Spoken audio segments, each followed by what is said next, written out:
آیت قرآن میں نہ ہو ابھی کا ابھی قرآن منبر پہ لے کے آؤ، ابھی کا ابھی یہی فیصلہ کرتے ہیں خدا کے طول عاکفینا یہاں میرے گھر میں اعتکاف ہوگا۔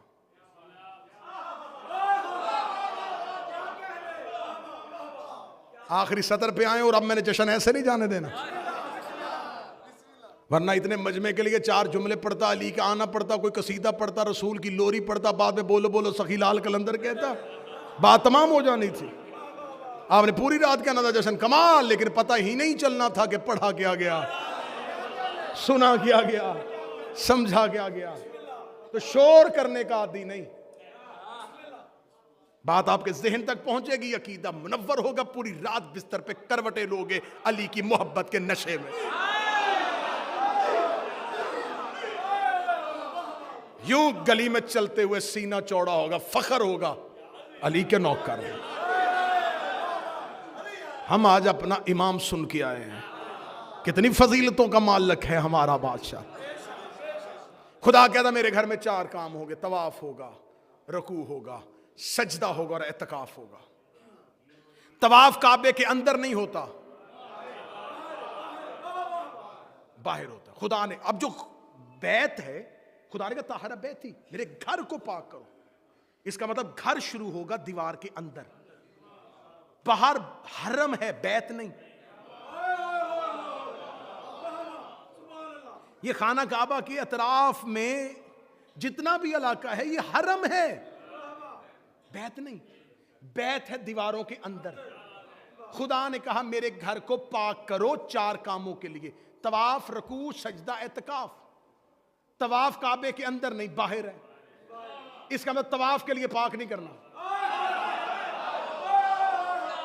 رکوع کعبے کے اندر نہیں، باہر ہے، رکوع کے لیے پاک نہیں ہو رہا۔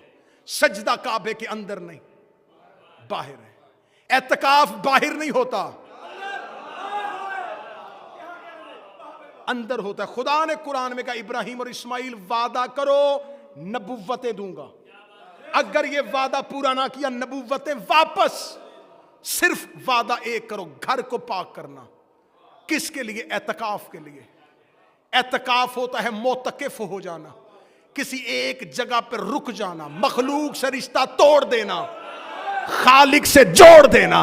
بندے بیٹھتے ہیں مسجدوں میں اعتکاف، خاندان سے رشتہ توڑو، اللہ سے جوڑو۔ اس کا مطلب جو گھر چھوڑ کے اللہ کے گھر میں بیٹھ جائے اس کا اعتکاف ہوتا ہے۔ اعتکاف کا دورانیہ کم از کم 3 دن، زیادہ سے زیادہ 10 دن۔ علی کی ماں 13 رجب کو گئی تھی، 16 رجب کو آئی ہے۔ خدا نے کہا میرے گھر میں اعتکاف ہوا ہے، آخری جملہ پڑھ کے جشن چھوڑنے لگا ہوں، جاؤ جا کے مرضی کے مولوی کے سر پہ قرآن رکھو۔ مرد اعتکاف بیٹھے گا تو مسجد میں بیٹھے گا، عورت اعتکاف بیٹھے گی تو گھر میں بیٹھے گی۔ علی کی ماں اللہ کے گھر میں بیٹھی، خدا نے کہا میرے گھر میں اعتکاف ہوا ہے۔ اب بتا اللہ کا گھر سمجھ کے بیٹھی تھی یا علی کا گھر؟ نعرہ حیدری۔ آقا جائیے، مولا جائیے، منتظر آج سارا جہاں۔